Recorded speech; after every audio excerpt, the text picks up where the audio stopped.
আমার এই সমস্যার জ্বালায় আমরা বাইরে যেতে পারছি নি, গরু বাছুর নিয়ে রান্না টয়লেটে কোনো জায়গায় যেতে পারছি নি, পানির অসুবিধা। আর এই তো জীবাণু পানি, একটু রোদ হলে পারে একদম হয়ে যাচ্ছে, দুর্গন্ধ ভুড়ভুড়ি বাড়াচ্ছে, পা হাত পা চুলকা করে ফাঁসছে। তো এতে তো সমস্যা, কোনো কেউ তাকাও দেখছে না, কেউ কিছু করছেও না। এত সমস্যায় কোনদিন থাকা যায়?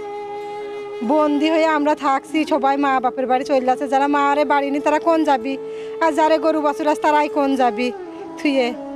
খুব খারাপ অবস্থা, অবস্থার জ্বালায় একটু কেউ যদি টাকা দেখতো, একটু সমস্যার সমাধান করতো তাহলে হইতো। আমাদের এখানে পানি হলে পরেই 10-15টা ঘর আছে। এটা হচ্ছে সবসময় ডুবি থাকে, প্রায় 6 মাস মতো। হ্যাঁ, 6 মাস মতো ডুবি থাকে। এখানে আছে ধরেন যেটা রোড নাই, কিছু নাই, ড্রেন নাই, এখানে পানি বাহাতে পারে না। খুব সমস্যার ভিতরে আমরা আছি।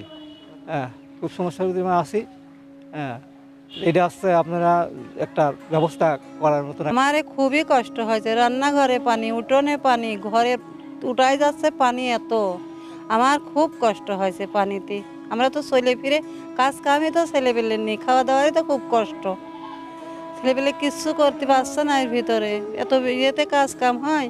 আমরা ঘরে পড়ে মরেই যাচ্ছি না খেয়া। কি সমস্যা, ঘর বাড়ির সমস্যা, খাওয়া দাওয়ার সমস্যা, কাপড় চোপড়ি সব কিছুর সমস্যাই তো হয় এই পানিতে।